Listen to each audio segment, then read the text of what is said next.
Hello, you're watching TwoToneASMR, and today I'm reading the final chapter of Winnie the Pooh by A.A. Milne. Chapter 10, in which Christopher Robin gives Pooh a party and we say goodbye. One day, when the sun had come back over the forest, bringing with it the scent of May, and all the streams of the forest were tinkling happily to find themselves their own pretty shape again, and the little pools lay dreaming of the life they had seen and the big things they had done, and in the warmth and quiet of the forest, the cuckoo was trying over his voice carefully and listening to see if he liked it, and wood pigeons were complaining gently to themselves in their lazy, comfortable way that it was the other fellow's fault, but it didn't much matter. On such a day as this, Christopher Robin whistled in a special way he had. An owl came flying out of the 100-acre wood to see what was wanted. Here's Christopher Robin standing out in front of his tree, an owl coming to visit.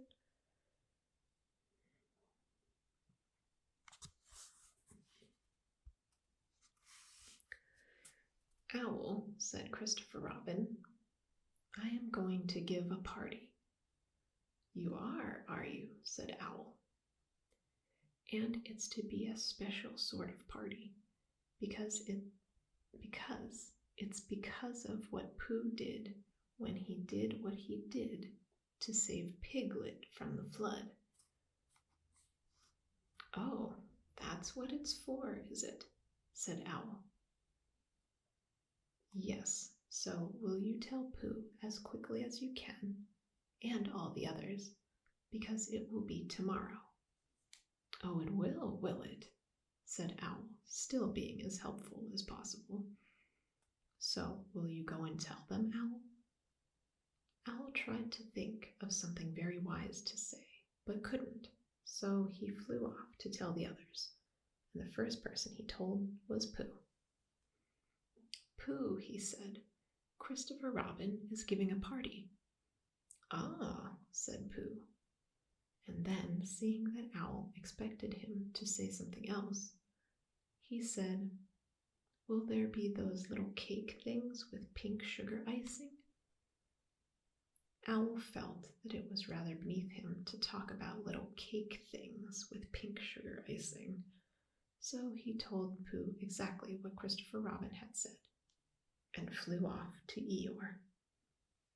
There's Pooh brushing his fur in the mirror.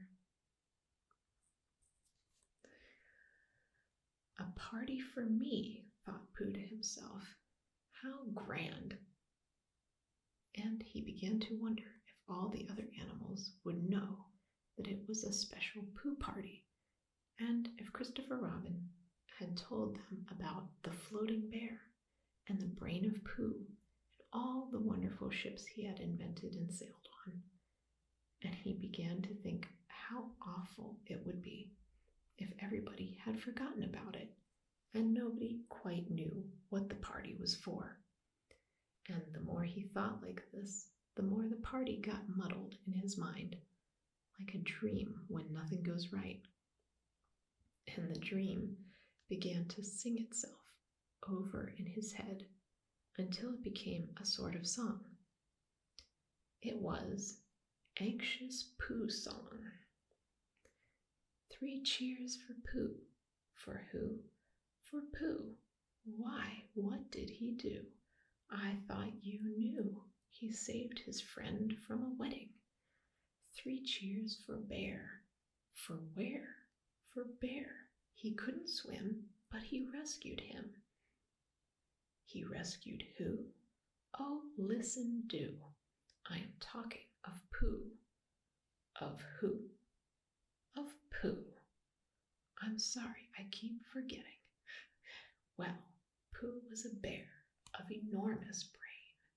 Just say it again. Of enormous brain. Of enormous what?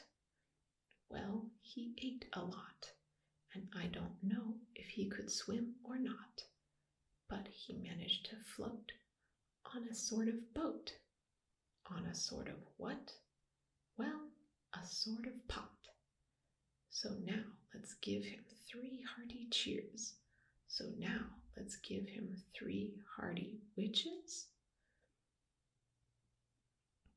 and hope he'll be with us for years and years, and grow in health and wisdom and riches. 3 cheers for Pooh. For who? For Pooh. 3 cheers for Bear. For where? For Bear. 3 cheers for the wonderful Winnie the Pooh. Just tell me, somebody, what did he do? While this was going on inside him, Owl was talking to Eeyore. Eeyore, said Owl, Christopher Robin is giving a party. Very interesting, said Eeyore. I suppose they will be sending me down the odd bits which get trodden on. Kind and thoughtful. Not at all. Don't mention it. There is an invitation for you. What's that like? An invitation. Oh, skipped ahead there. There's Eeyore. And then there's Owl. Yes, I heard you. Who dropped it? This isn't anything to eat. It's asking you to the party tomorrow. Eeyore shook his head slowly. You mean Piglet, the little fellow with the excited ears. That's Piglet. I'll tell him. And then there's a picture of Piglet. No, no, said Owl, getting quite fussy. It's you. Are you sure? Of course I'm sure. Christopher Robin said all of them. Tell all of them. All of them except Eeyore? All of them, said Owl sullenly. Ah, said Eeyore. A mistake, no doubt, but still, I shall come. Only don't blame me if it rains. But it didn't rain. Christopher Robin had made a long table out of some long pieces of wood, and they all sat round it. Christopher Robin sat at one end, and Pooh sat at the other, and between them on one side were Owl and Eeyore and Piglet, and between them on the other side were Rabbit and Roo and Kanga. And all rabbits, friends and relations, spread themselves about on the grass and waited hopefully in case anybody spoke to them or dropped anything or asked them the time. It was the first party to which Roo had ever been, and he was very excited. As soon as ever they had sat down, he began to talk. Hello, Pooh, he squeaked. Hello, Roo, said Pooh. Roo jumped up and down in his seat for a little while, and then began again. Hello, Piglet, he squeaked. Piglet waved a paw at him, being too busy to say anything. Hello, Eeyore, said Roo. Eeyore nodded gloomily at him. It will rain soon. You see if it doesn't, he said. Roo looked to see if it didn't, and it didn't. So he said, Hello, Owl, and Owl said, Hello, my little fellow, in a kindly way, and went on telling Christopher Robin about an accident which had nearly happened to a friend of his, whom Christopher Robin didn't know. And Kanga said to Roo, Drink up your milk first, dear, and talk afterwards. So Roo, who was drinking his milk, tried to say that he could do both at once and had to be patted on the back and dried for quite a long time afterwards. Oh, goodness. There's Kanga cleaning up little Roo, who spilled milk all over himself.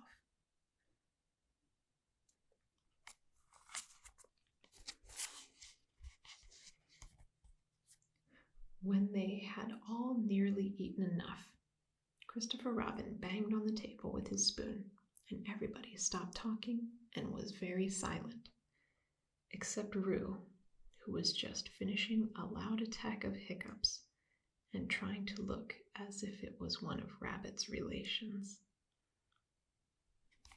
Let's see. There's all of them sitting in front of the tree.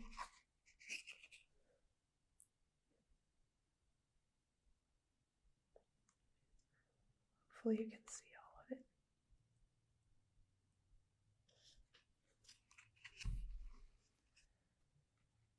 This party, said Christopher Robin, is a party because of what somebody did. And we all know who it was. And it's his party because of what he did. And I've got a present for him.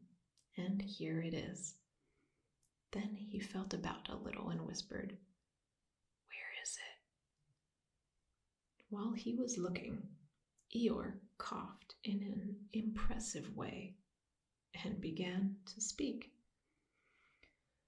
"Friends," he said, "including oddments, it is a great pleasure.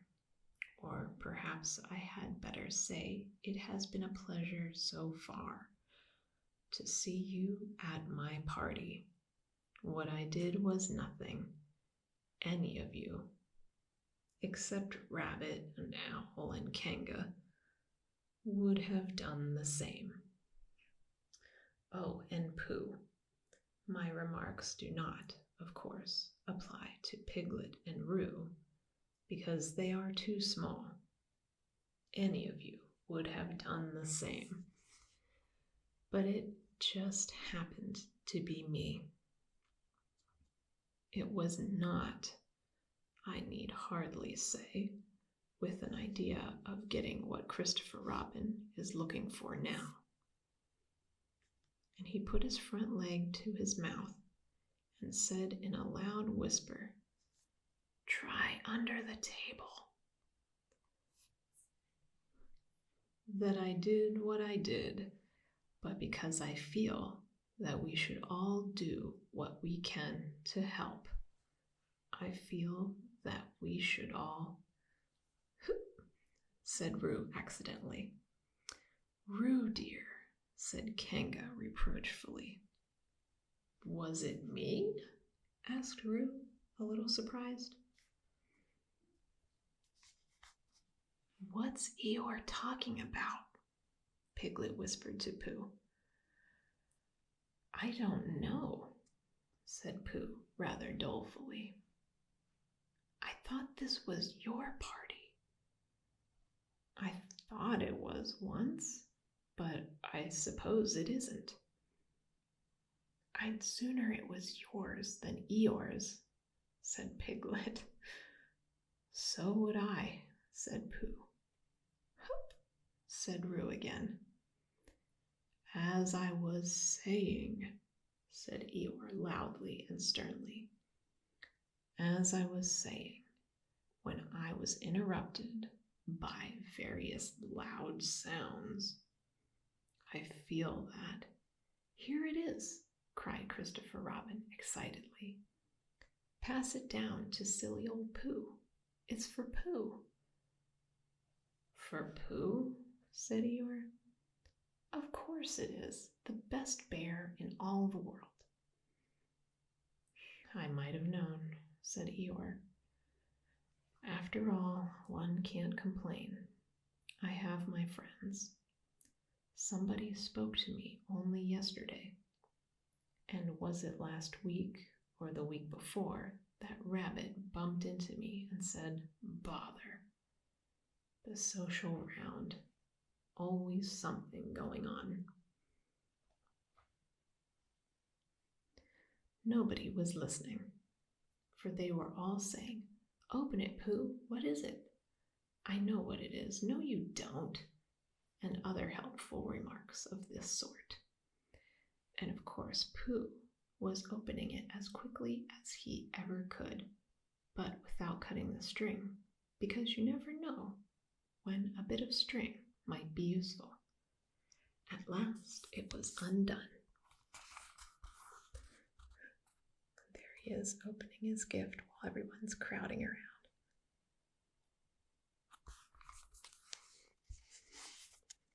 When Pooh saw what it was, he nearly fell down.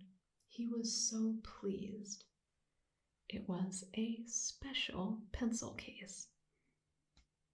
There were pencils in it marked B for bear, and pencils marked HB for helping bear, and pencils marked BB for brave bear.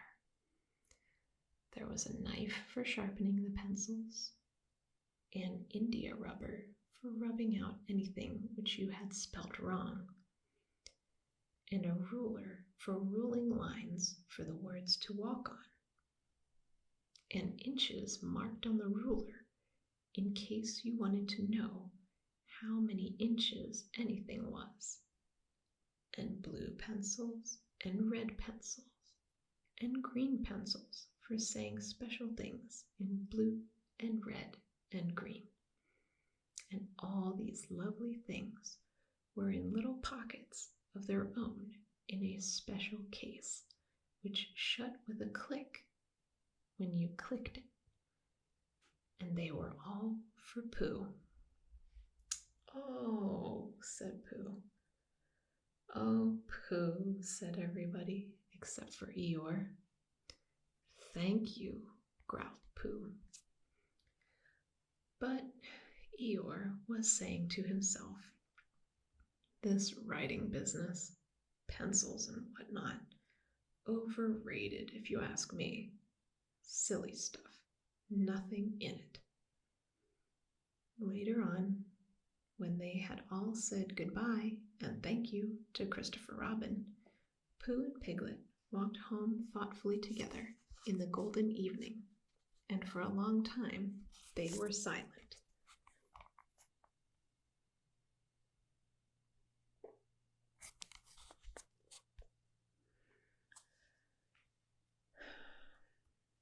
"When you wake up in the morning, Pooh," said Piglet at last, "what's the first thing that you say to yourself?" "What's for breakfast?" said Pooh. "What do you say, Piglet?" "I say, I wonder what's going to happen exciting today," said Piglet. Pooh nodded thoughtfully. "It's the same thing," he said.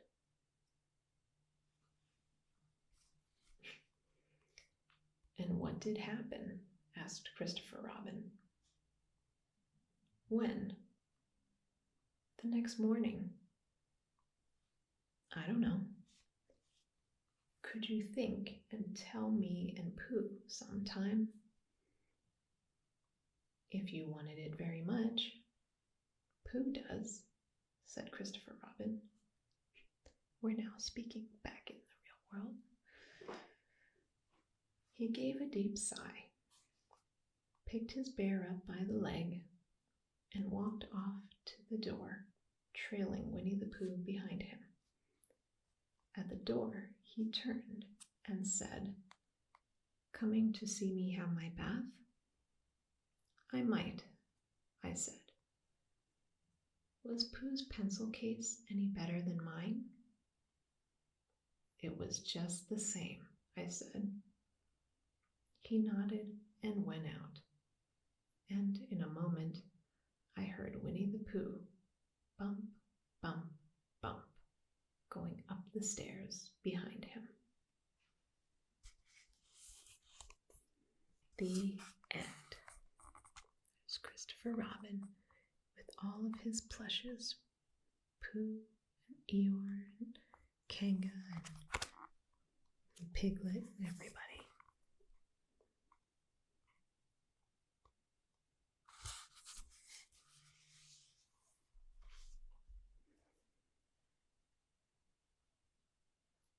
thank you for following along. I hope you enjoyed my videos of Winnie the Pooh. I hope that you enjoyed the low talking. Please be sure to like and subscribe for more. Until next time, be well.